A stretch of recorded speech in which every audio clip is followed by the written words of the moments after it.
आज आपण गडहिंग्लज शहरातील प्रभाग क्रमांक 4मध्ये आलो आहोत आणि मॅम राष्ट्रवादी काँग्रेसकडून सध्या दावेदार आहेत. आपण त्यांच्याकडून जाणून घेणार आहोत की या भागातील नेमक्या समस्या काय आहेत. नमस्कार मॅडम, तारा न्यूजमध्ये तुमचं स्वागत. प्रभाग क्रमांक 4मधून सुरेखा अनिल गायकवाड राष्ट्रवादीच्या पॅनलमधून उभारलेली आहे. समस्या म्हणजे काय, गटारी वगैरे तुमने कचरा ह्या समस्या आहेत इथे. आणि काय भाडोत्री लोक असं सांगतात की आमचे घरकुल एवढं करून द्या, हेच सांगतात. जाईल तिथे भेटेल लोकांना, तिथे त्याच समस्या आहेत. मी आपल्या गडिंग्लज शहरासाठी जास्तीत जास्त कामे करण्याचा, विकास करण्याचा प्रयत्न करेन. त्यासाठी तुम्ही मला येत्या 2 तारखेला घड्याळ या चिन्हावर मतदान करून भरघोस मतांनी विजयी करा, हीच माझी सर्व गडिंग्लजकरांना विनंती आहे. मॅम, तुमचा अनुभव मॅमना कसा उपयोगी पडेल याबद्दल काय सांगाल? बरेच वर्ष मी राजकीय, सामाजिक आणि संघटनात्मक कामामध्ये आहे.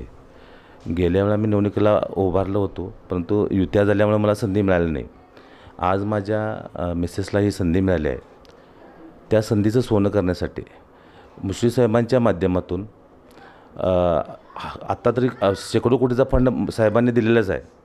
आमच्या भागातल्या ज्या समस्या आहेत ते मोस्टली गटर आहेत, रस्ते आहेत.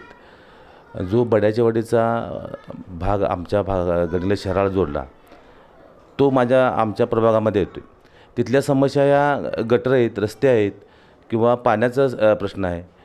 ह्या सगळ्या समस्या सोडवण्यासाठी साहेबांच्या माध्यमातून मी 100% प्रयत्न करीन. माझी मिसेस जरी नौकी असेल तर मी राजकीय पक्षांच्या माध्यमातून, संघटनेच्या माध्यमातून बऱ्यापैकी मी सामाजिक काम केलेलं आहे.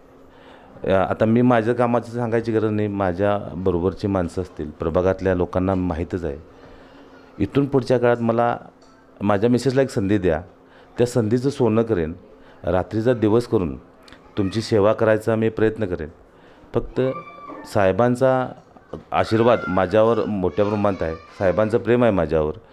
जरी मी त्या पक्षात नौका असलो तरीही साहेबांनी मला सांगितले की, मुश्रीफ साहेबांनी मला सांगितले की निधीची कमतरता करायची नाही, कामाची कमतरता करायची नाही. तुम्ही कामं आणा, पाहिजे तेवढा निधी द्यायचा, मी काम करतो. असा हिमालयासारखा नेता आम्हाला मिळाला आहे.